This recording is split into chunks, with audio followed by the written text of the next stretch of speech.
오늘부터는 욥기 7장을 같이 한번 살펴보는 시간을 갖겠습니다. 욥기 7장 한번 같이 보시겠습니다.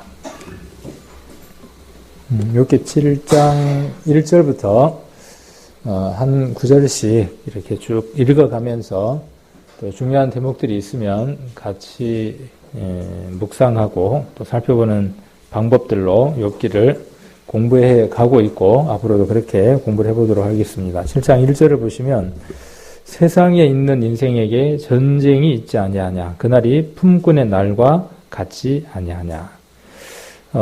계속해서 욥이 엘리바스가 한 말에 대해서 항변하고 있고 변론하고 있고 또 말하고 있는 내용들을 우리가 계속 살펴보고 있습니다. 그래서 고통과 고난 가운데 있는 그 욥이 자기의 그 마음에 있는 것과 또 자기 생각 가운데 있는 것들을 낱낱이 이제 적고 있는 내용들이죠. 우리가 이런 것들을 보면서 우리도 동일하게 욥처럼 이런 환경 가운데 처할 수 있다는 것이죠.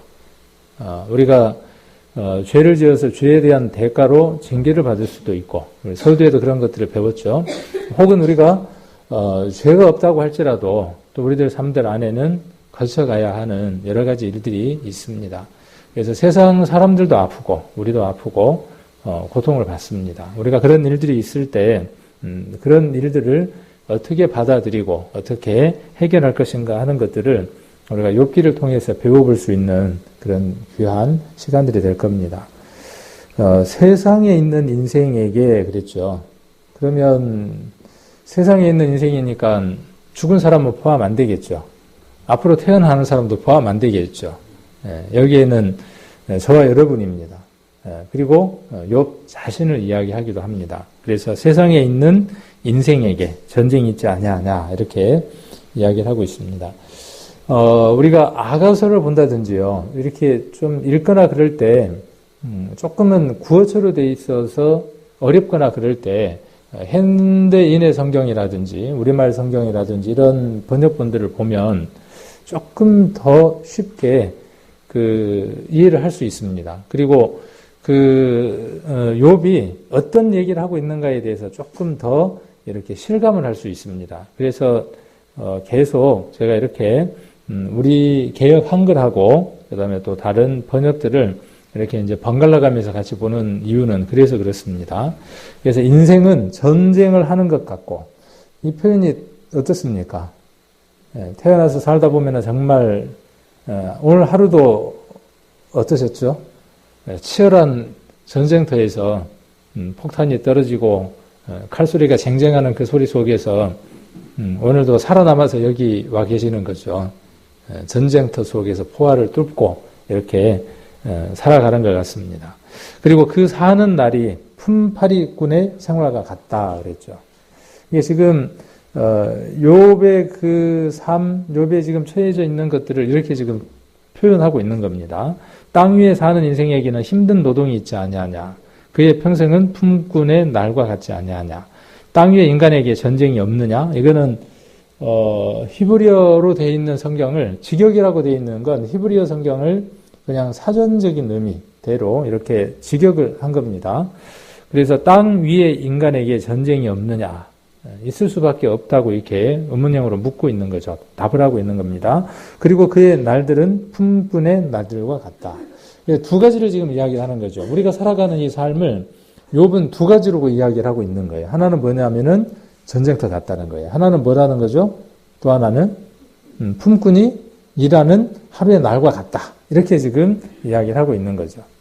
이런 걸 우리가 꼭 잡을 수 있어야 뒤에 설명되어지는 내용들이 어떤 내용들인지를 같이 따라갈 수 있죠. 자, 그래서 전쟁, 품꾼의 날, 군인이 강제적으로 힘든 고역을 수행하듯이 자신에게 주어진 재난을 필연적으로 감당해야 했던 것이다.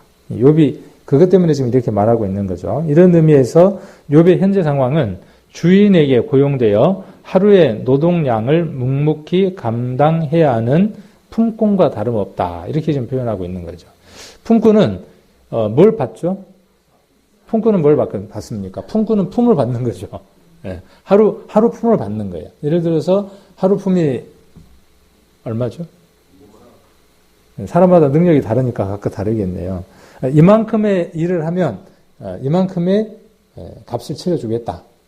그래서 하루에 이 일을 처리하고 나면 내가 10만 원을 주겠다. 이렇게 했을 때 그 10만 원어치의 이 일만큼을 다 해내야만 무엇을 받느냐 하면 거기에 대한 싹을 받는 것이 품꾼이죠. 지금 욥은 어떤 생각을 하느냐 하면 이것이 도대체 얼마나 갚아야, 얼마나 지나야 이 값들을 다 치를 수 있을까? 지금 자기에게 오는 이 수많은 일들이, 재앙들이, 어려움들이, 환란들이 얼만큼의 값을 치르고 얼만큼의 노동을 해야만 이것들이 갚아질까? 이렇게 지금 표현을 하고 있는 것이죠. 그리고 마치 그것은 전쟁을 치르는 것과도 같다. 이렇게 지금 표현을 하고 있죠. 여기 인생이라 그랬죠. 인생. 인생이라는 말이 성경에 참 많이 기록이 되어 있더라고요. 특히 욥기, 시편, 잠언, 전도서를 보면 이 인생이라는 말이 아주 많이 기록이 되어 있어요. 근데 이 인생이라는 의미가 두 가지 의미가 있더라고요.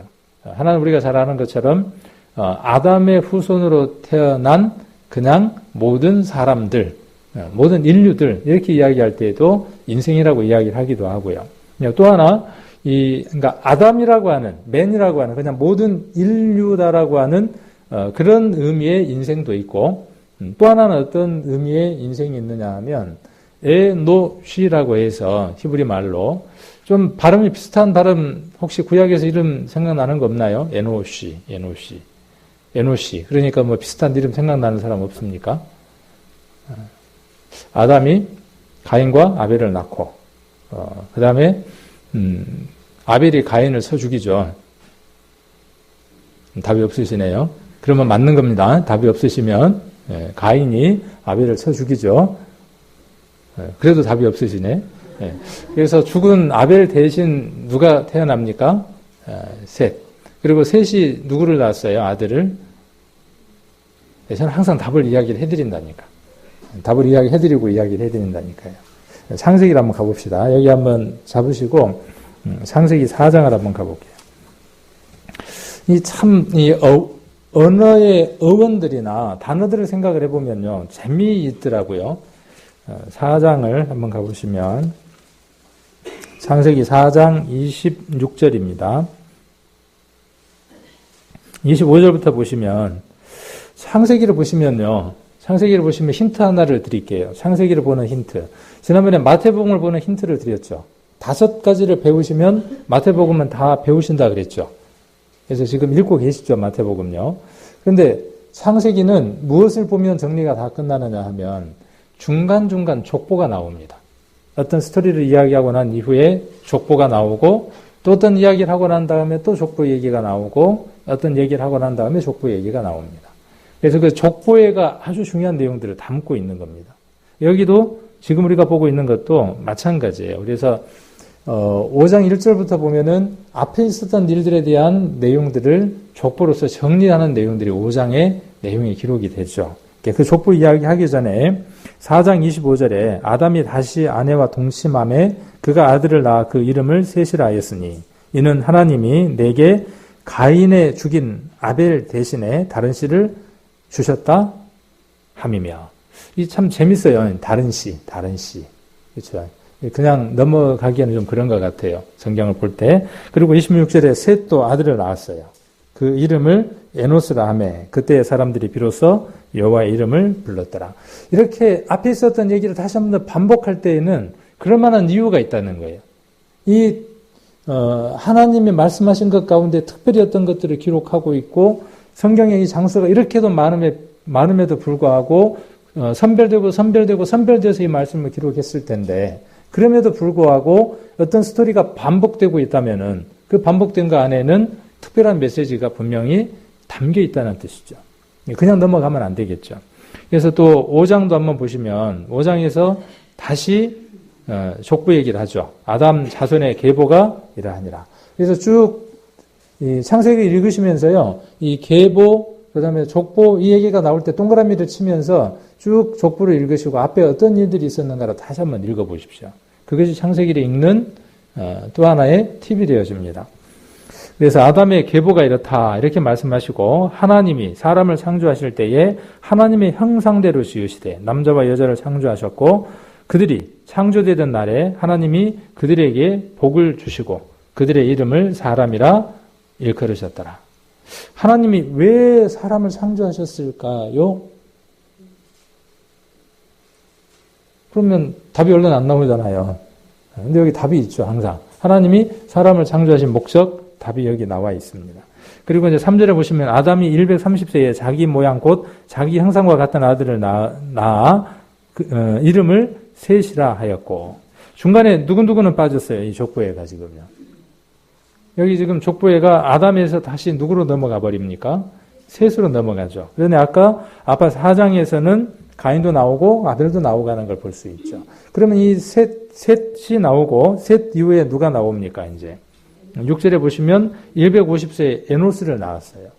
그리고 이 에노스에 대한 내용을 우리가 이해하기 위해서 앞에 한 번 더 가보는 것도 의미가 있어지는 것이죠. 자, 그래서 셋이라고 하는 사람 때에 셋이 비로소 누구 이름을 불렀습니까? 여호와의 이름을 불렀어요. 이 에노스라고 하는 말과 아까 에노쉬라 그랬죠. 아까 발음이 비슷하죠. 그 에노쉬라는 말이 무슨 뜻이냐면 인생이라는 뜻이에요. 우리 말로 그 말을 바꾸면 인생이라고 이야기를 합니다. 그래서 이 인생이라는 그 말의 뜻, 에노쉬라고 하는 말의 뜻이 우리말로 바꾸면 어떤 뜻이냐면은 물론 인생이죠. 아까 이야기했던 것처럼. 근데 어떤 뜻을 담고 있느냐 하면 죽을 수밖에 없는 그런 뜻이에요. 인생이라는 말의 뜻이 뭐냐면 죽을 수밖에 없는 그런 뜻이에요. 그 다음에 또 하나의 의미가 무슨 뜻을 담고 있냐면은 깨지기 쉬운 그런 뜻을 담고 있어요. 깨지기 쉬우니까 강한 거예요, 약한 거예요? 약한 거예요. 그 세 가지 뜻을 함께 담고 있습니다. 에노시라고 하는 그 단어 안에 그 세 가지 뜻이 함께 담겨 있는 거죠. 죽을 수밖에 없고, 그 다음에 깨어질 수밖에 없고, 그 다음에 약한 존재. 그 존재가 누구라고요? 네, 저와 여러분이라고요. 우리가 죽을 수밖에 없는 인생이고 깨어질 수밖에 없고 약한 자라고 하는 것을 알 때 누구를 비로소 부르게 됩니까? 아니, 답을 이야기해 드렸잖아요. 네, 누구를 부르게 돼요? 네, 아까 4장 26절이에요. 누구를 부르게 돼요? 하나님을 부르게 돼요. 그래서 이 에노스라고 하는 그 이름이라고 하는 것을 통해서 우리가 이런 부분들을 한번 생각을 해볼 수 있죠. 우리 인생들이 나약하다고 하는 것을 깨달을 때, 깨어지기 쉽고 죽을 수밖에 없는 아주 나약한 존재라고 하는 것을 깨달을 때 비로소 누구를 찾게 되느냐 하면 하나님을 찾을 수밖에 없는 인생들이 되어집니다. 우리가 여기서 하나 생각해 봐야 될 게 있죠. 죽을 수밖에 없는 존재고 깨어질 수밖에 없는 존재니까, 약한 존재니까 다룰 때 어떻게 다뤄야 되겠어요? 네. 거기에다 뭘 써야죠? 유리잔 그려놓고, 우리 깨지기 쉬운 물건에 박스에다가 뭐가 그려져 있어요? 네. 유리병, 유리잔 하나 그려져 있고, 이렇게 그려놨죠. 어떻게 하기 쉽다고요? 깨지기 쉽다고. 깨지기 쉬운 존재들이에요. 그래서 상처도 잘 받고, 그렇죠? 상처도 잘 받고, 토라지기도 잘 토라지고. 그런데 우리가 예수 그리스도를 만나면 어떻게 되어지느냐 하면 그 죽음의 문제가 해결이 되고 깨어지기 쉬운 사람이 깨어지지 않는 사람이 되고 약한 사람이 어떤 사람이 되어지느냐 하면 강한 사람이 되어지는 거죠. 우리는 에노스라고 하는 그 이름을 통해서요. 이런 부분을 한번 생각해보고 넘어갈 필요가 있다는 거죠. 인생 그러면은 허무한 거야. 풀잎에 있는 이슬처럼 안개처럼 잠깐 떴다가 사라져버리는 게 인생이야. 거기에서 마칠 것이 아니라 누구를 발견한 사람은 예수 그리스도를 만나고 그분을 통해서 하나님하고의 관계가 정립된 사람은 죽을래야 죽을 수 없는 사람이 되고 죽어봐야 천국 가는지를 아느냐? 우리가 이렇게 질문했을 때 많은 교회들이, 많은 사람들이 혹은 신학을 하는 사람들이 뭐라고 이야기를 했습니까? 너희들 질문은 틀렸다 그렇게 이야기를 했죠. 그럼에도 불구하고 성경 수많은 곳에 예수님은 뭐라고 말씀하셨어요? 내가 너희에게 영생을 주노니. 이렇게 말씀하고 계시죠. 그럼 그 말씀은 도대체 뭔지를 모르겠어요. 성경에 수없이 나와 있는 그 말씀들은. 죽어봐야 내가 영원히 살지, 죽어봐야 내가 영원히 살지 못할지 아는 것이 아니라, 살아있을 때 그 예수 그리스도를 만난 사람들은 영생을 얻은 사람들이 되어지죠. 욥은 욥기를 통해서 곳곳에 그가 가졌던 믿음들이 그런 믿음들이었던 것들을 욥기를 읽으면서 우리가 흔적들을 발견해 볼 수 있습니다. 그렇게 고난 가운데에 힘들고 괴로운 가운데 있음에도 불구하고 그에게는 우리가 갖고 있는 영원한 믿음과 부활에 대한 소망과 확신 가운데 그가 있었던 것들을 우리는 욥기 곳곳에서 찾아볼 수 있죠. 그래서 우리가 살아가는 삶들이 죽을 수밖에 없지만 그 죽을 수밖에 없는 것을 우리가 인정을 하고 그 죽음 전부가 아니고 그 죽음 너머에 계신 하나님을 만났을 때 우리 인생은 참 의미를 발견을 하게 되는 거죠.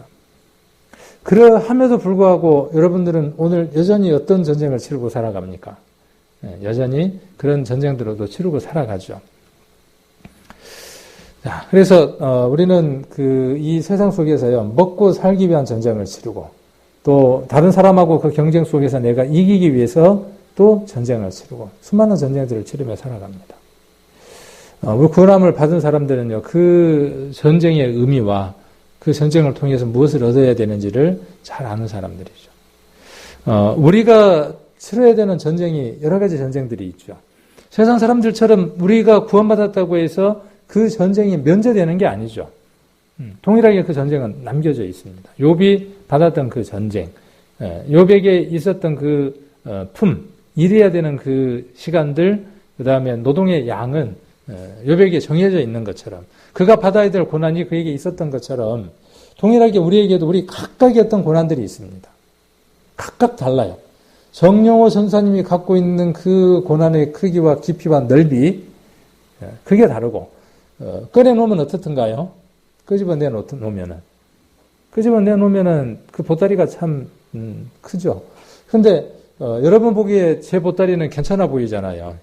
어떤 것 같아요, 제 보따리? 갖고 가실만 하겠습니까?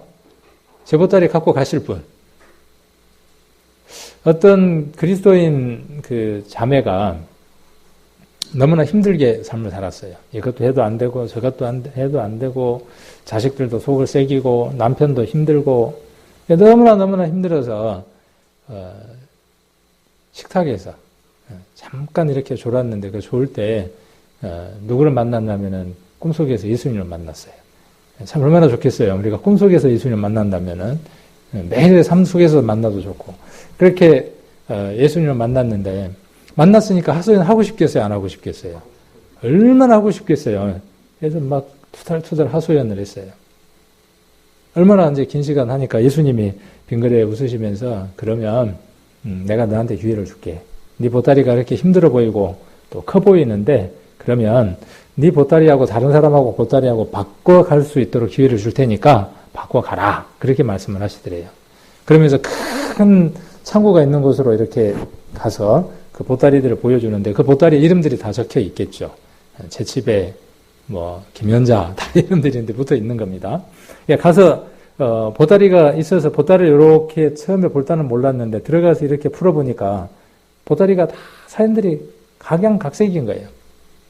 그래서 어떤 마음으로 돌아다녔겠어요. 몇 시간을 며칠인지는 모르지만 꿈속이니까 하여튼 돌아다니면서 자기 짐보다 가벼운 짐을 찾으려고 백방으로 애를 썼겠죠. 그렇게 애를 쓰다가 어떻게 있을까요? 바꿔 갖고 나왔어요. 그게 아니고 그냥 그대로 갖고 나왔어요. 그대로. 암만 다녀봐도요. 자기 보따리보다 작은 보따리가 없더래요. 다 크면 크지.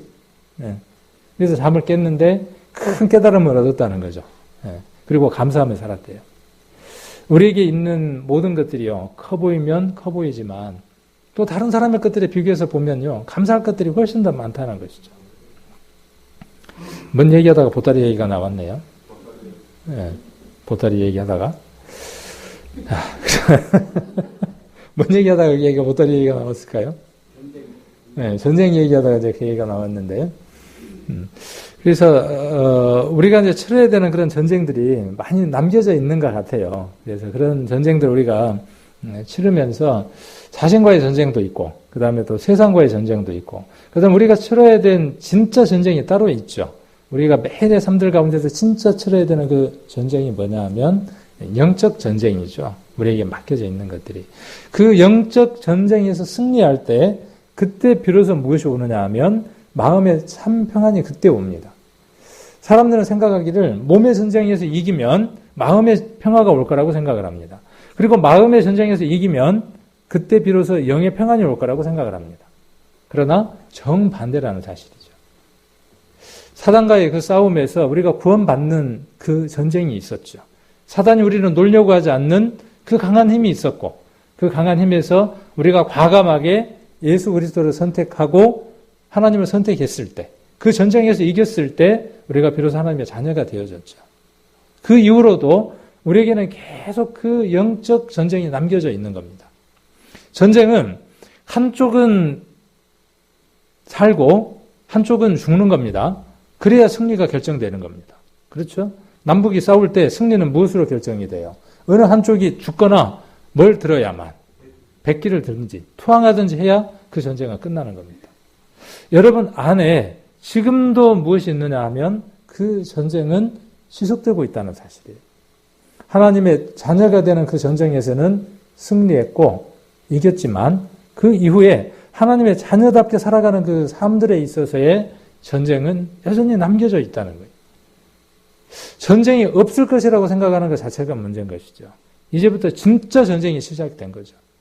그 전쟁에서 여러분들이 승리할 때 어느 한쪽을 어떻게 해야 됩니까? 지기 뿌려야 돼요.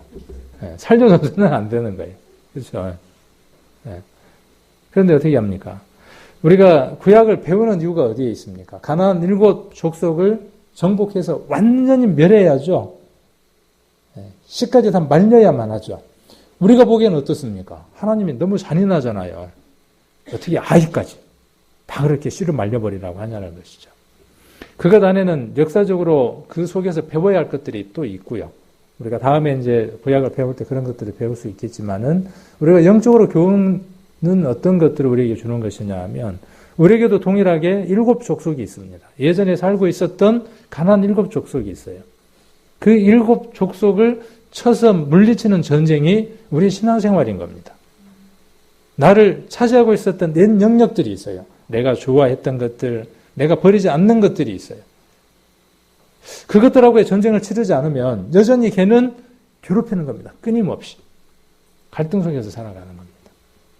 거기서 승리할 때, 그걸 완전히 지기 뿌릴 때, 힘도 못 쓰게 콱 밟아버릴 때, 그럴 때 비로소 무엇이 오느냐 하면 그리스도가 나타나기 시작을 하는 겁니다. 에베소서를 한번 보겠습니다. 에베소서 6장. 에베소서 6장 12절.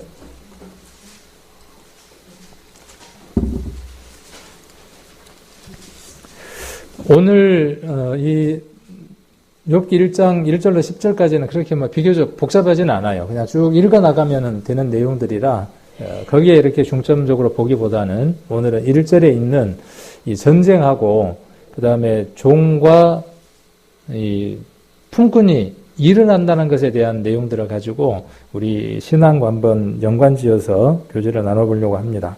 6장 12절 같이 한번 읽겠습니다. 우리의 씨름은 혈과 육에 대한 것이 아니요 정사와 권세와 이 어둠의 세상 주관자들과 하늘에 있는 악의 영들에게 대함이라. 그래서 악의 영들하고의 싸움이죠. 우리의 싸움은 이 싸움입니다. 이 싸움이 남겨져 있습니다. 그리고 이 싸움을 하고 있는 것 자체가 구별되어져 있다는 것이죠. 내가 이 싸움 가운데 있다는 것은요, 이 전쟁 가운데 있다는 것은 정말 행복한 것이죠. 내가 왜 이 전쟁을 치르고 있을까? 그것이 아니라 내게 이 전쟁이 있다는 것은 내 영이 하나님께서로 구별되어져서 그 싸움을 하고 있다는 것에 대한 감사함들이 먼저 있어야 하겠죠. 그래야 그 싸움에서 이길 수 있겠죠. 그래서 눈에 보이는 거하고 싸우는 게 아니라는 사실이에요. 눈에 보이는 것들과. 그러면 싸울 때 여러분 뭘로 싸워야죠? 싸울 때 뭘로 싸워야죠? 네, 뒤에 이제 그 답들이 쭉 기록되어 있죠. 뭘로 싸울 건지에 대한 답들이 거기에 기록되어 있습니다. 오늘 저는 이 요한 1서를 가지고 그 답을 한번 좀 이야기를 해보려고 합니다. 요한 1서 5장 4절입니다. 요한 1서 5장 4절. 요한 1서 5장 4절. 393페이지. 자, 같이 한번 읽겠습니다. 대저 하나님께로서 난 자마다 세상을 이기느니라. 세상을 이김은 이것이니 우리의 믿음이니라. 자, 세상을 이긴다 그럴 때 세상에 있는 모든 것하고 싸워서 이긴다 그런 말이 아니라 아까 우리가 앞에서 봤던 것처럼 그 악의 영들하고의 싸움을 이야기하는 것이죠. 세상이라 그럴 때 우리가 살아가는 이 세상에 있는 모든 것들을 지칭하는 것이 아니라 이 세상이라고 하는 것은 뭐냐면 그것들 속에 있는 보이지 않는 영에 관한 것이죠. 보이는 것들에 관한 것이 아니라. 그래서 요한일서 5장 4절에 기록되어 있는 것처럼 하나님께로서 난 자, 저와 여러분이죠. 그러면 우리는 어떤 사람들이 되어져 있어야 하죠? 보이지 않는 그 영들의 싸움에서 매일매일 승리하는 사람들이 되어져 있어야죠. 그 승리에서 승리를 줄 수 있는, 승리를 가져다 줄 수 있는 최선의 무기, 그것은 무엇이냐 하면 저와 여러분에게 있는 믿음입니다. 예수 그리스도를 믿는 그 믿음이 예수 그리스도가 십자가에서 못 박혀 돌아가셔서 하신 일, 부활하실 때 이루신 일, 성령으로서 우리 안에 오셔서 그의 음성이 우리를 시마다 때마다 가리키는 그 모든 말씀들, 그것들로 말미암아 악의 영들을, 세상을 전쟁에서 이겨나가는 것이죠. 이 전쟁에 참여하고 있지 않다면요, 구경꾼입니다. 네, 여러분들은 구경꾼입니다. 히브리서 12장 4절에 기록되어 있는 것처럼요, 구원받은 사람들은 어떤 사람들이냐 하면 죄에 대해서 싸우는 사람들입니다. 네, 그래서 피 흘리기까지 대항해서 싸워서 이겨야 되는 사람들이 누구냐 하면 저와 여러분들입니다. 죄에 관해서는 끝났다라고 하는 것이 복음이죠. 그렇죠? 죄에 대해서 하나님이 더 이상 허물지 않겠다. 그 죄에 대한 값을 더 이상 묻지 않겠다 하는 것이 뭐냐 하면 저와 여러분이 받은 구원입니다. 그렇죠? 그런데 오늘 그 죄가 우리를 사로잡을 수 있어요, 없어요? 있죠. 그것에 대해서 하나님이 해결해 놓으셨다라고 되어 있는 성경이 있습니까, 없습니까? 없어요. 그것은 어떻게 해야만 하는 겁니까? 죄에 대해서 싸워서 이겨야만 하는 겁니다. 그 전쟁이 남겨져 있는 겁니다. 그 말씀들 우리가 구분해서 성경을 볼 수 있어야 해야 돼요. 그리고 그 싸움에 여러분들이 동참되어 있어야만 해요. 그럴 때 여러분의 신앙들은 온전한 신앙 가운데 살아가게 되는 겁니다. 그냥 구원받았으니까 끝났다가 아니라 비로소 무엇이 시작이 되느냐 하면 세상을 이기는 그 전쟁이 비로소 시작돼 가는 겁니다. 그리고 그 승리를 맛보는 겁니다. 그래서 여러분에게 있는 최고의 무기가 뭐냐 하면 믿음입니다. 여러분은 모든 것에서 승리할 수 있는 모든 것들을 다 가진 사람들입니다. 실은 다 싸워놓은 싸움에 뭐 하는 겁니까? 우리가 구약에서 보면 그 대적들을 무찌르고 난 이후에 왕들을 굴에다가 가두고 난 이후에 목을 충분히 자를 수도 있는데 어떻게 합니까? 목을 밟고 목을 자르라고 하죠. 담대함을 주기 위해서. 우리의 신앙도 그렇습니다. 이미 예수 그리스도께서 뱀 머리라 그러면 안 되죠. 이럴 때는.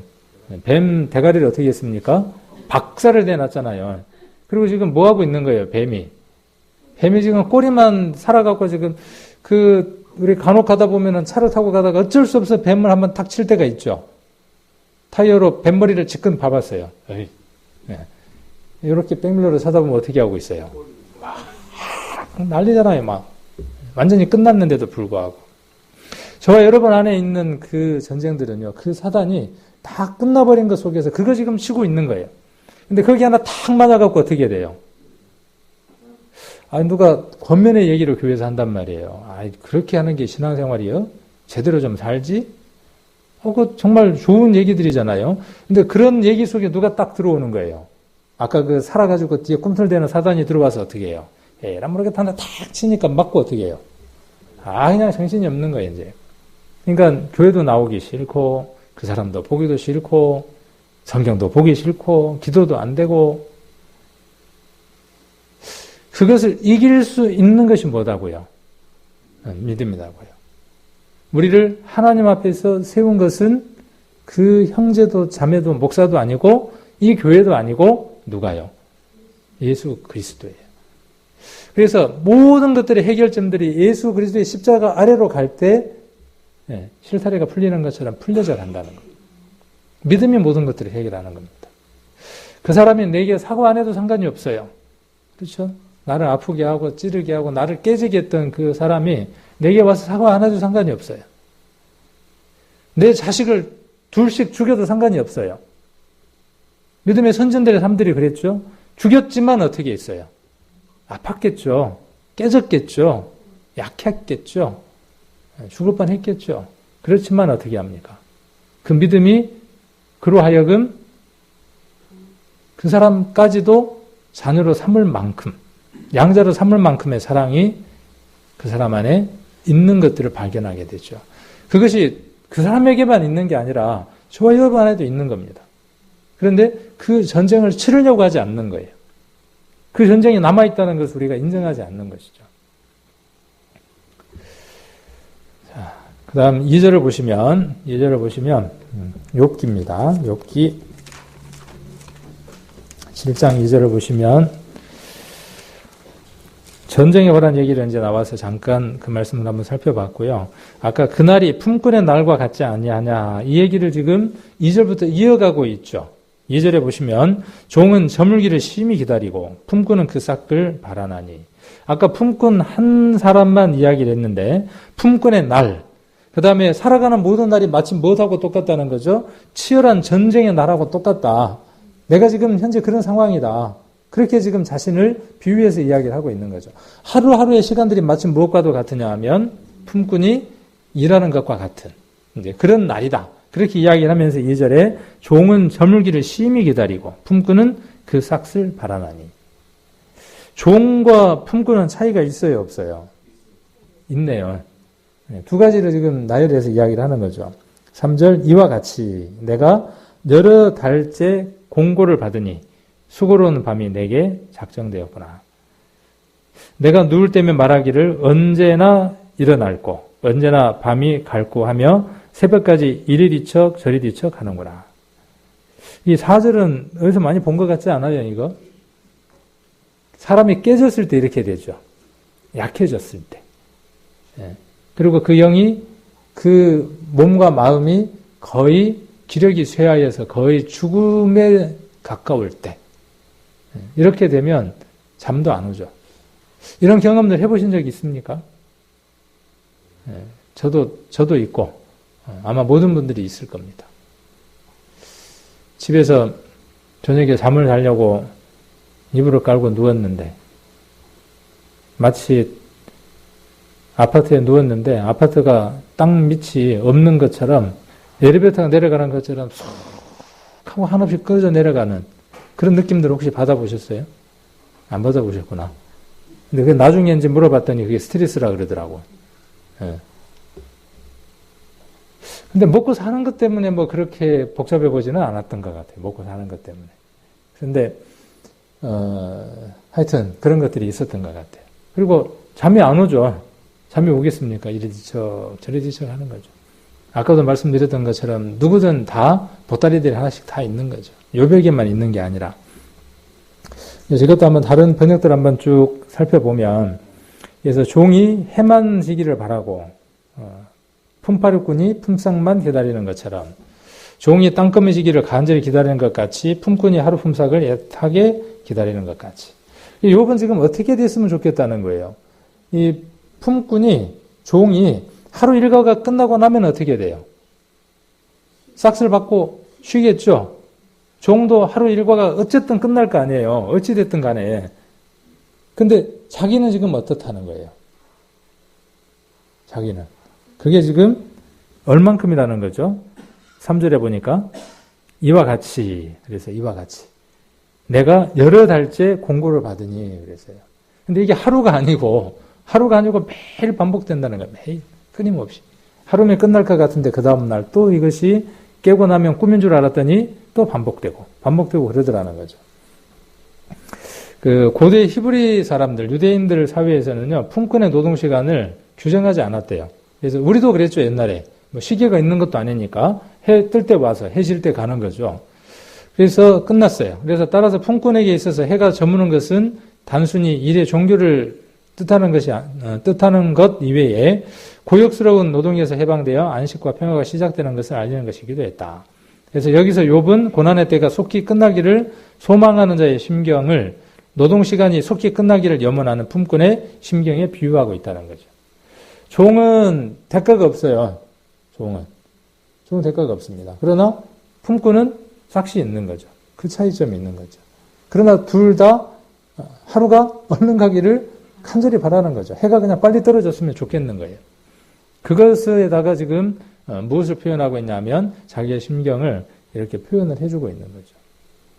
여러분들도 하루가 빨리 해가 저물었으면 좋겠습니까?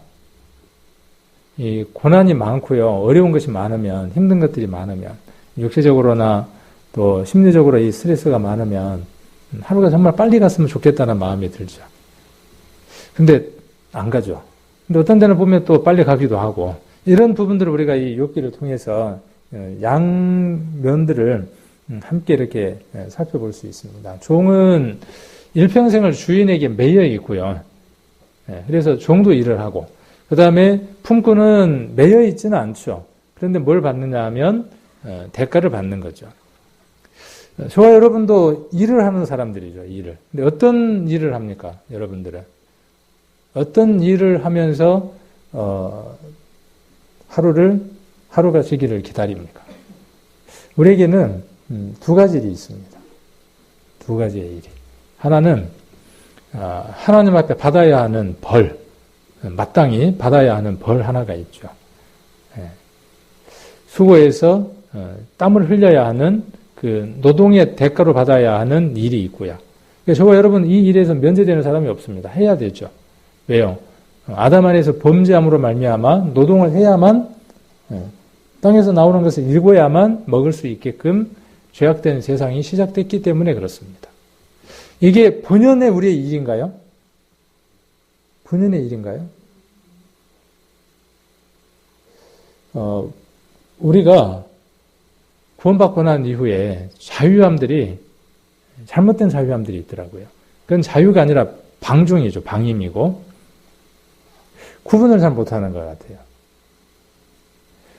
우리의 본연의 목적이 있고 우리가 정말 해야 되는 본일, 본업이 있고 그 다음 벌 받는 게 있죠. 벌 받는다 그러니까 기분이 별로 안 좋으신가요? 근데 그걸로 해서 우리가 어떻게 해야 돼요? 먹고 살아야만 해요. 아까도 몰록을 표현을 했어요.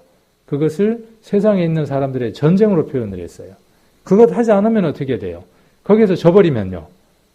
거기에서 손 놓으면 어떻게 되느냐 하면 인생길 끝나는 거죠. 죽음이 오는 겁니다. 굶어 죽어야 돼요. 그것 해야죠. 벌도 충실하게 잘 받아야죠. 세상 사람들은 전부 다 지금 뭐 하고 있느냐 하면 그것이 본연의 일인 것이라고 생각하고 거기에 몰두하고 있는 겁니다. 인생의 전부를 어디에다 건 거예요? 거기에다가 올인한 겁니다. 모든 목적이 어디에 있는 겁니까? 거기에 있는 겁니다. 많이 벌어서, 많이 쌓아서 평안하게, 즐겁게 살다가 노후도 어떻게 살아야죠? 편안하게. 그렇게 살아야 된다고 생각하고 요만큼 나올 때까지 하는 거죠. 하는 겁니다. 하나님이 그걸 기뻐하신다고요? 기뻐하시지 않는다고요? 우리는 전도 집회 때 수없이 듣습니다. 노아의 때, 소돔과 고모라의 때, 인자의 때 이렇게 배웠습니다. 그때 특징이 무엇이었다고요? 먹고, 마시고, 시집가고, 장가가고, 집 짓고, 사고, 팔고. 지금 하는 것들이네. 이게 본래 목적이라고요? 아니라고요. 하나님이 원하시는 것은 마태복음에 기록되어 있는 것처럼 이 모든 것들은 이방인들이 구하는 것이. 이방인들이 처절하게 싸우는 싸움들이에요. 우리가 구해야 할 것은 뭐예요? 그의 나라와 그의 의예요. 우리가 해야 되는 일이 분명하게 정해져 있음에도 불구하고 그러면 수요일, 금요일, 주일 답이 나오잖아요. 분명한 답이 나오잖아요. 근데 이렇게 이야기하면 뭐라고 이야기를 해요? 교회가 왜 자꾸 은혜를 강조를 해야지 율법을 강조를 해? 행함을 강조를 해? 그러니까 뭘 모르니까 하는 얘기죠? 은혜가 뭔지를 모르니까 하는 얘기예요. 진정으로 율법이 뭔지를 모르니까 하는 얘기들이죠. 마지못해 교회로 오는 그 모습들, 책임감 때문에 오는 모습들, 의무감으로 오는 모습들, 천면 때문에 오는 모습들, 그 모습들 속에 은혜를 발견할 수 없다는 거죠. 그 안에 그리스도의 사랑이 머물러 있을 수 없다는 거예요. 그리고 어쩔 수 없어서 그냥 또 어떤 사람도 있냐면은 시간이 많으니까 널널하니까 그냥 오는 거예요. 그냥. 누구와 관련이 없을 수 있느냐 하면 하나님과 관련이 없을 수 있습니다. 우리의 24시간이 누구에게 고정되기를 원하느냐 하면 하나님은 하나님께 고정되기를 원하는 거예요. 이 부분, 지금 우리가 죄를 범함으로 말미암아 일어났던 그 모든 것들에 대한 것들이 초점이 어디에 맺혀지기를 원하느냐 하면 그리스도에게 하나님의 일에 맺혀지기를 원하는 거죠. 모든 일들이 연관되기를 원하는 거죠. 숨막혀서 어떻게 산다냐. 사랑을 해보셨습니까? 정말 사랑을 한번 해보셨어요? 사랑하는 사람하고 만나서 있는데 더 만나고 싶고 또 만나고 싶고 자주 만나고 싶고 계속 있고 싶고 그런데 숨 막히던가요? 그 사람이 뭘 해달라고 하는데 해주면서 막 숨이 막히던가요? 더 해줄 수 없어서 안달이 나죠. 더 해줄 수 없어서. 어딘가가 문제가 있는 거예요. 어딘가가. 만일 우리의 믿음들이 세상을 이기며야 되는데 세상과 같은 삶을 살아가고 있다면 그 전쟁에서 져버려서 포로가 돼버렸어. 그 져버린 거잖아요. 그렇죠? 포로가 돼서 끌려댕겨. 전쟁을 치렀는데 몇 번 전쟁 해보지도 않고 포로가 돼가지고 질질 끌려댕기는 거예요. 그리고 그쪽 군복을 입고 뭐 하고 있어요? 그쪽 군복을 입고 전쟁을 치르고 있어 지금. 우리의 삶이 그럴 수 있어요. 무엇이 정확하지 않으면요. 우리의 무기인 믿음이 무엇인가를 명확한지 세워놓지 않으면. 저와 여러분 안에 우리가 무엇을 해야 되는지에 대한 명확한 목표가 정해지지 않으면 우리는 포로로 매일 세상에 붙들려서 포로로 살아갈 수밖에 없습니다. 그래서 무엇을 우선으로 하게 되죠? 마귀가 기뻐하는 일을 할 수밖에 없는 겁니다.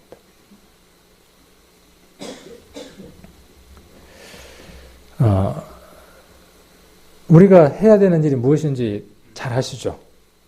한번 봅시다. 요한복음 한번 보겠습니다. 요한복음 6장.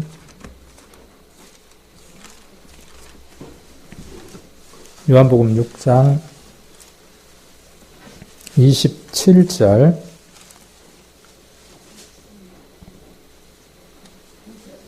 요한복음 6장 27절. 자, 27절 한번 봅니다. 썩는 양식을 위하여 일하지 말고. 이 말씀하고 우리가 마태복음에서 보았던 것처럼 공중에 나는 새, 들에 피는 백합화 이야기가 기억이 나시죠? 그것들이 길쌈도 안 하고 창고에다 모으지 않아도 잘 먹고 잘 산다 그렇게 이야기를 하셨죠. 그것과 같은 맥락의 말씀들이 될 겁니다. 그래서 썩는 양식을 위하여 일하지 말고. 그러니까 일하지 말고 그랬으니까 예수님 말씀이 맞습니다. 그리고 앞으로 이제 모든 거 안 해도 되네요. 내일 출근도 안 해도 되고. 그런가요? 해야죠. 정확한 시간에 출근해야죠. 가서 어떻게 해야 됩니까? 가서 다른 사람보다 더 열심히 본의 되게 더 착실하게 살아야 합니다. 더. 그렇게 해야 되는 이유가 무엇 때문이죠? 뒤에 있는 것 때문에 그렇죠. 뒤에 있는 것 때문에. 썩는 양식을 위하여 일하지 말고 영생하도록 있는 양식을 위하여 하라. 이 양식은 인자가 너희에게 주리니 인자는 아버지 하나님의 인치신 자니라. 저희가 묻되 우리가 어떻게 하여야 하나님의 일을 하오리이까. 참 많은 질문들이 있죠. 어떻게 해야 우리가 영생을 얻겠습니까? 이렇게 묻는 질문도 있고, 또 어떤 것이 하나님의 뜻입니까? 이렇게 묻는 것도 있고, 여러 가지가 나오는데, 여기는 어떻게 하여야 하나님의 일을 하오리이까? 그랬어요. 너무 초보적인 질문입니까? 그런데 이 초보적인 질문이 여러분 삶들 가운데에 실제로 실천되고 있습니까? 아니죠. 가장 기본이 돼야 하고 우리의 전부가 돼야 하죠. 우리 삶 전체가 돼야 합니다. 29절 예수께서 대답하여 가라사대 하나님의 보내신 자를 믿는 것이 하나님의 일이니라 하시니. 예수 그리스도를 믿는 겁니다. 여러분에게 믿음이 있다면, 여러분에게 정말 믿음이 있다면 스파렉스 뒤에 있는 산을 명해서 저쪽 구미로 가서 거기에 산이 되라. 그렇게 말하면 될 수 있어요, 없어요? 지금도 이제 그렇게 될 거라고 생각을 해요, 사람들이.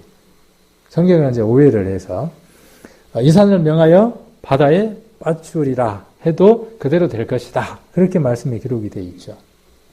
저는 그 말씀을 예전에 그냥 문자 그대로 한번 생각을 해봤어요. 아, 그래. 그러니까 내가 믿음이 없는 사람인가 보다. 나 정말 믿음이 없는 사람이야.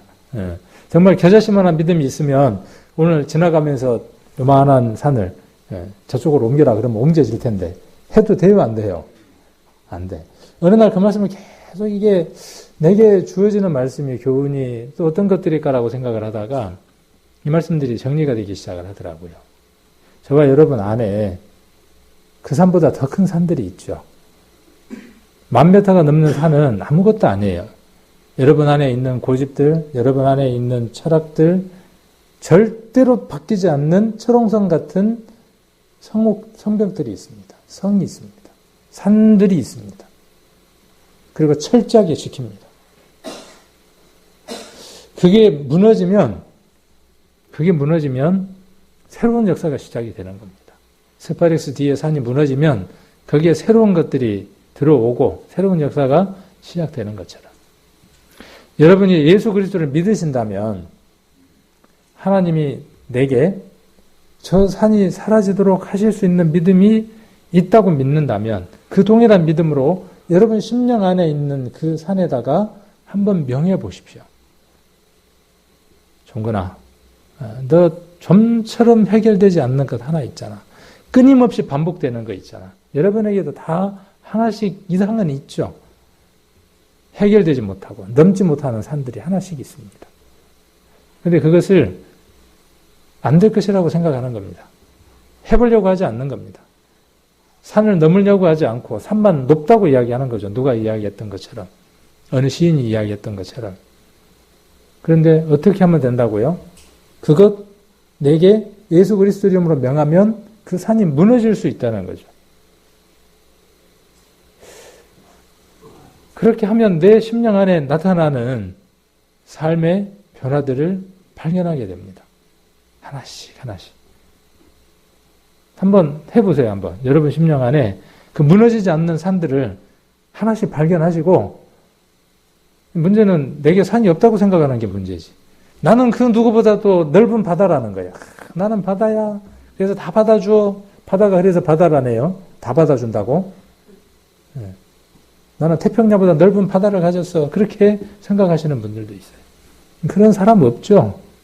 우리 주님 말고는 다 아까 이야기했던 것처럼 깨지기 쉽고 상처받기 쉽고 취급요주의인 인생들이죠. 그래서 그 안에 그런 산들이 다 하나씩은 있죠. 그것들을 예수 그리스도의 이름으로 명해서 한 번쯤 해결해 보는 거죠. 그게 뭐라고요? 그게 제가 쭉 이야기하다가 잘 다시 돌아와야 돼요. 그게 뭐라고요? 여기 28절에 그게 뭐라고요? 하나님의 일이라고요. 그게 하나님의 일이라고요. 그 일을 하고 계시냐는 거죠. 여러분들 그 일 하고 계십니까, 지금? 그 일이 이루어져야 여러분 안에 하나님의 영역들이 점점 넓혀져 가죠. 가나안 땅이 정복돼 가죠.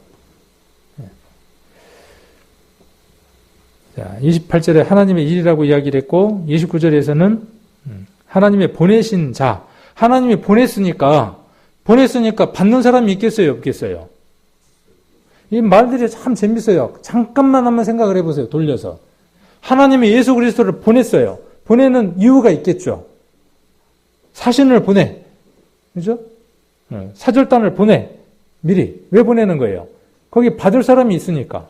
편지를 통해서 보내는 거죠. 안 받으면 어떻게 돼요? 외교전쟁이 일어나는 거죠. 그런 것처럼 하나님이 우리에게 예수 그리스도를 보냈어요. 받아야 될 사람이 있으니까. 저와 여러분이 받아야 하는 거죠. 예수 그리스도를 받아야죠. 자, 받는 게 뭐냐면 하나님의 일이에요. 받았으면 그 다음 어떻게 해야죠? 잘 활용을 해야죠. 그게 하나님의 일이에요. 하나님의 일은 믿는 겁니다. 그리고 두 번째는 뭐냐면 첫 번째는 믿는 것이고 두 번째는 뭐예요?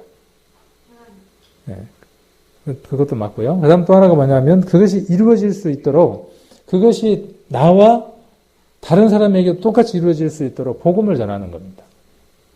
그러니까 하나님의 일은 아주 간단한 거예요. 누구든지 예수 그리스도를 믿고 구원을 얻게 하는 것이 하나님 우리에게 원하시는 일이에요. 그게 하나님의 일입니다. 오늘 우리 성도님들이 힘들고 복잡하고 자존심도 상하고 아쉽지도 않는데 아쉬운 소리를 해야 되고 하는 것 속에서 누군가를 찾아가서 아니면 전화기를 들어서 성도든 이방인든 누구든 전화 한 통화를 해서 오늘 저녁에 보고 싶습니다. 지난주에 못 봤는데 오늘 보고 싶어요. 상대방이 전화 안 받아도 상관이 없어요. 그렇죠? 안 받는 건 누구 몫이니까요. 안 받는 건 그 사람 몫이에요. 근데 나는 무슨 일을 한 거예요? 나는 오늘 하나님의 일을 한 거예요. 내가 오늘 하루 종일 새벽부터 일어나서 해가 질 때까지 그 품삯과 종으로서의 시간을 보내기 위해서 발버둥을 쳤지만 그 시간들 속에서 잠깐이지만 그 시간들이 있었다면 하나님은 그 시간을 가장 귀하게 보신다고요. 최고로 치신다고요. 누군가에게 이번에 전도 집회가 있는데 아니면 당신이 구원을 받아야 되는 사람인데 그렇게 여러분들이 운을 떴다면 그렇게 용기를 내서 말을 했다면 여러분들은 최고의 일을 한 겁니다. 최고의 가치의 일을 한 겁니다. 그래서 2절에 기록되어 있는 것처럼 아까 욥기로 한번 다시 돌아가 보겠습니다. 욥기로 한번 돌아가서 보면 그래서 일을 이야기하다가 이야기를 했습니다. 일은 어떤 일은 정말 죽기만큼 그 싫은 일들도 있고 하기 싫은 일들도 있죠. 그래서 종은 저물기를 심히 기다리고 품꾼은 그 싹을 바란다 그랬어요. 우리도 그런 것 속에서 하루를 보냈죠. 그 싹을 원하기 때문에. 그러나 그 싹이 우리의 전부가 아니다는 거죠.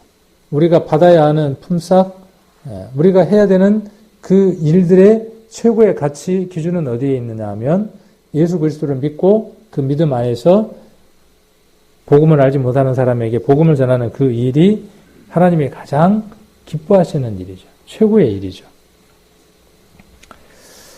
자, 그 다음 이와 같이 내가 여러 달째 공고를 받으니 수고로운 밤이 내게 작정되었구나 그랬죠. 우리가요 그 목적을 잃어버리면 이렇게 되는 겁니다. 그 두 가지 일을 우리는 매일의 시간 속에서 해나가야 하죠. 근데 주객이 전도되는 거예요. 주객이 전도되면 그때부터 어떻게 되느냐 하면 괴로운 시간들이 시작이 되는 겁니다. 가치가 분명하면 내가 그 일을 왜 해야 되는지에 대한 목적을 정확하게 찾으면 일은 재밌습니다. 즐겁습니다. 그러지 못할 때 힘든 것들이 오는 것이죠. 내가 여러 달째 고통을 받으며 이 길고 지친 밤을 외롭게 보내야만 하는구나. 나도 몇 달 동안 허무한 일을 당하고 비참한 밤이 나를 위해 정해졌다네. 내가 공허한 무익한 달들을 부여받았다. 이렇게 직역을 할 수 있습니다. 욥이 자신의 지난 날들을 무익한 것으로 묘사한 이유는 고난을 타개하려는 그의 노력이 수포로 돌아갔기 때문이다. 재난이 자신에게 닥친 이후로 그것을 모면하기 위해 여러모로 노력했을 것이다. 그러나 그의 재산과 소유는 여전히 상실된 채로 있었으며 자손 또한 다시 나을 가능성이 전혀 없었다. 육체 질병은 더욱 가중되고 설상가상으로 믿었던 친구들과의 관계마저 갈등을 겪게 되었다. 따라서 욥은 이제 절망의 벽에 부딪혀 지나간 날들이 마치 열매 없는 무용지물과 다름없음을 토로하고 있다.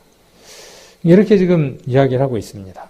또 4절을 보시면 내가 누울 때 말하기를 언제 일어날꼬 언제나 밤이 갈고하며 새벽까지 이리 뒤척 저리 뒤척 하는구나. 이것도 한번 보시면 내가 누울 때 언제나 일어날까 하고 생각하며 새벽까지 긴긴 밤을 엎치락 뒤치락 하다가 보낸다. 내가 누울 때 내가 언제나 일어날까 밤이 언제 끝날까 하지만 새벽까지 이리저리 뒤척인다네. 이런 시간들을 보내보신 적들이 있죠. 정말 힘들고 괴로울 때. 그것이 가치 있는 시간에 대한 괴로움일 수도 있고요. 그렇지 않는 것들에 대한 시간들일 수도 있습니다. 그렇지 않는 것들에 대한 시간일 때 우리의 믿음들로 그것들을 이겨내야만 한다는 것이죠. 혹 그것이 그리스도 안에서 오는 괴로움일지라도 또 어려움일지라도 그것을 무엇으로 이겨가야 되느냐 하면 예수 그리스도를 믿는 믿음으로 이겨가야 한다는 것입니다. 그래서 욥의 참담한 신경이 사실적으로 묘사되어 있고 밤은 휴식과 평안의 시간이요 잠은 하루 동안의 피로와 고통을 풀어주는 묘약이다. 잠이 없으면 어떻게 될까요? 잠이 없으면 돌죠. 그냥 돌아버리는 거죠. 최고의 그 뭐라 그러죠? 막 손톱 밑에다 넣고 하는 걸 뭐라 그러죠? 그거 갑자기 생각이 안 나는데. 고문. 최고의 고문이 뭐냐면요. 굶기는 것보다도 잠을 재우지 않는 거래요. 잠을 안 재우면 나중에 머리가 막 과부하가 걸려가지고 막 헛소리도 하고 그런데. 잘만 하면 또 깨우고 잘만 하면 깨우고 그러면 욥에게 있어서 이러한 시간들이 여느 때보다 여느 사람보다 더욱 필요했을 것이다. 왜냐하면 그는 대부분의 낮 시간 동안에 친구들과 변론함으로써 심신이 지쳐 있을 것이며 또한 추한 몰골을 사람들에게 보이지 않기 위해 속히 밤이 오기를 기다렸을 것이기 때문이다. 그러나 그에게 있어 밤은 더 큰 형극의 시간이었다. 여느 병과 마찬가지로 그의 몸의 질병은 밤에 더욱 기승을 부렸기 때문이다. 이러한 육체적 고통 외에 욥은 자신이 하나님의 저주 아래 있지 않냐는 영적 회의와 갈등 때문에 불면의 밤을 보내야 했을 것이다. 육체적으로는 그런 고통도 힘들고 정신적으로는 것도 힘든데 혹 내가 이렇게 고통받고 힘든 이것들이 하나님으로부터 버림을 받아서 그런 것 아니냐. 우리가 지난번에 배웠죠. 자기 자신을 뭐에다가 비유했습니까? 고아. 고아에다가 비유했죠. 고아는 아버지가 없잖아요. 자기를 영적으로 버림받은 고아에다가 비교할 만큼 하나님과 관계 속에서 너무나 힘들어했다는 것이죠. 우리도 우리들 삶들 가운데에서요. 이렇게 역경이 오거나 환란이 오거나 힘든 것들이 올 때 무엇을 의심을 하느냐 하면 하나님의 절대적인 사랑과 은혜를 의심할 때들이 있습니다. 그리고 거기에 대한 의문들을 가질 때가 있습니다. 욥기를 통해서 우리는 무엇을 배우게 되느냐 하면 그렇게 힘들고 어렵고 역경의 길을 지날 때 그때 하나님께서 가장 친밀하게 가까이 계신다는 사실입니다. 늘 함께 계시지만 늘 함께 하시지만 우리가 역경과 고난의 길을 걸을 때 그분께서는 가장 크게 귀를 열어놓고 계시고 가장 큰 눈으로 바라보고 계시다는 사실을 우리는 이 욥기를 통해서 발견해야 될 필요가 있을 것 같습니다. 오늘도 10절까지 계획을 했는데 10절까지 못 가네요. 그래서 시간이 됐으니까 4절까지 하고 다음에 또 나머지 부분을 또 살펴보는 시간을 갖도록 하겠습니다. 오늘은 아까 우리 전쟁에 관해서 이야기했던 것, 그 다음에 일, 어떤 일이 정말 가치 있는 일이고 또 중요한지 이런 부분들을 욥기를 한번 이 7장을 한번 보시면서 묵상을 해보시면 좋겠다는 생각이 듭니다.